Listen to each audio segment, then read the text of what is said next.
like a lot of linebackers in this class. I know it was a need going in, but how do you feel about the guys that you brought in? Well, I think that was the biggest hole to fill, and then to be able to fill it with quality, mature players that, have an opportunity to come in and play right away. And that's a unique combination for a young player to be able to do some of the things we need them to do at a young age, or, a junior college player. But we feel like all these players give us some opportunities there,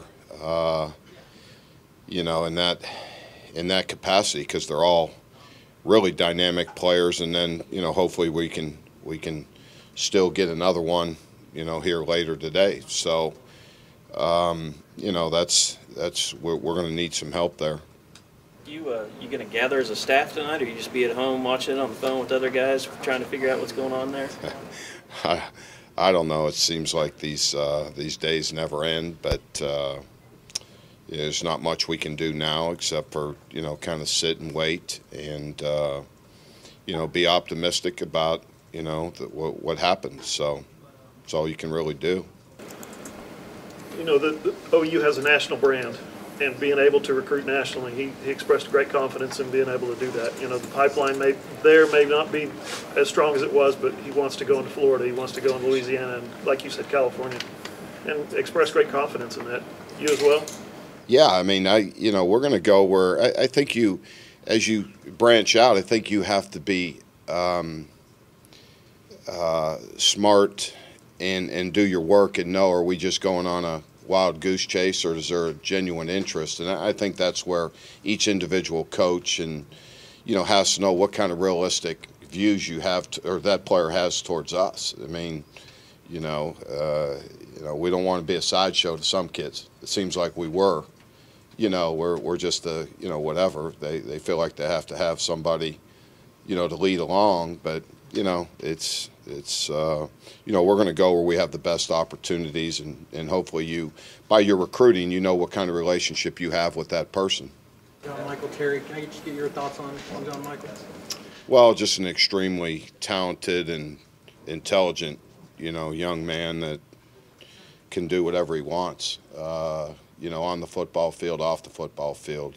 So, really talented.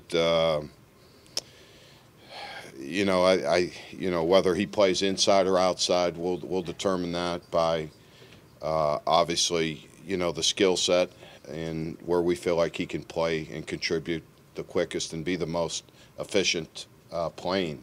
So, but he's a very talented kid and mature beyond his years, and really a special person that, like I said, he's got, he's like Gabe and certainly Ty. I mean, he's just so beyond football. I mean, he's a really special player and a special person. I think will excel in this program. Mike, the last couple of years you've been playing the 3-4 as the base, but still going to some 4-man. With the roster you have plus these guys, do you like the number and the kind of players you have to continue to be flexible or even more flexible? I think we'll become more flexible. I think that's where our coaching comes in, and getting our best players. Eric was a very unique player, striker. I mean, he was a hybrid type of player, and trying to find to put the defense together with him was it wasn't tough, but it was I think it fit him, and he was the best player, one of our best players and one of our best playmakers. So finding what he does well and where he could be the best type of player, I think was tricky because of his size and unique speed and quickness, what he could do, what he wasn't, he playing over a tight end or playing over, so it limited us in some ways, but it gave us flexibility in others. So I think it's just utilizing your personnel to see what we got. I think we'll adjust this thing. Really like what Our nickel, Johnson did too. So whether we played more 5 DBs, we thought Bond and Stryker were our best 11. It's still about putting your best 11 players on the field. How we do that, it's, you know, it could change. And, you know, I wouldn't be shocked if it did, because we feel like those, you know, those players, you know, if our nickel's a better player than our Sam, or our Sam's, you know, whether Obo goes the other. I mean, we can do a lot of different things. It's still about getting your best 11 players, and we feel like we have 11 really, you know, we'll have 11 very talented players that step on the field in September. And how we formation them will be, that'll be an evolution that goes on, putting this defense back together with the pieces that you have. You have to you know, we'll reevaluate where we're at and what is going to be best for these 11 or guys that are in our 2 deep. I guess you guys signed, what, like 6 DBs last year? You signed 3 this year with prepared to go to 4. Is that just what it's going to be every year, bringing in 3 or 4 guys probably? Yeah, you know, the being short on the D lines was really the only, you know, position that, you know, we could have really used another big body.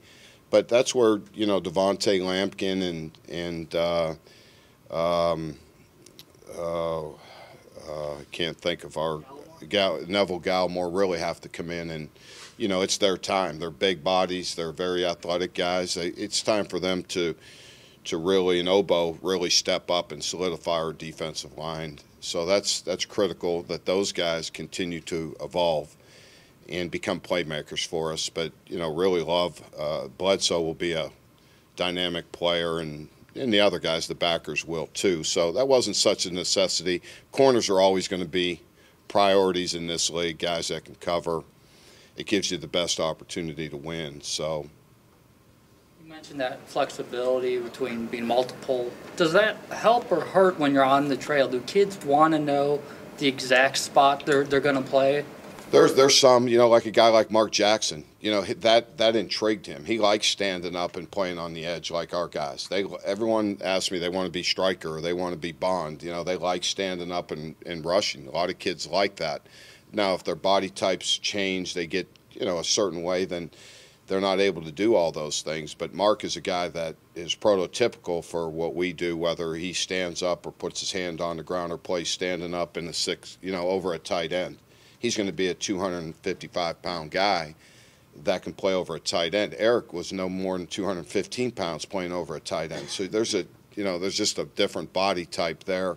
He's 3 inches taller than him too. So, you know, Eric, what we were asking Eric to do at a college level, you can do it. Now, you saw Eric who's playing, what, a will linebacker, you know, in the NFL in the Senior Bowl. He's not playing close. He's playing off the line now. So, you know, it's just utilizing your players.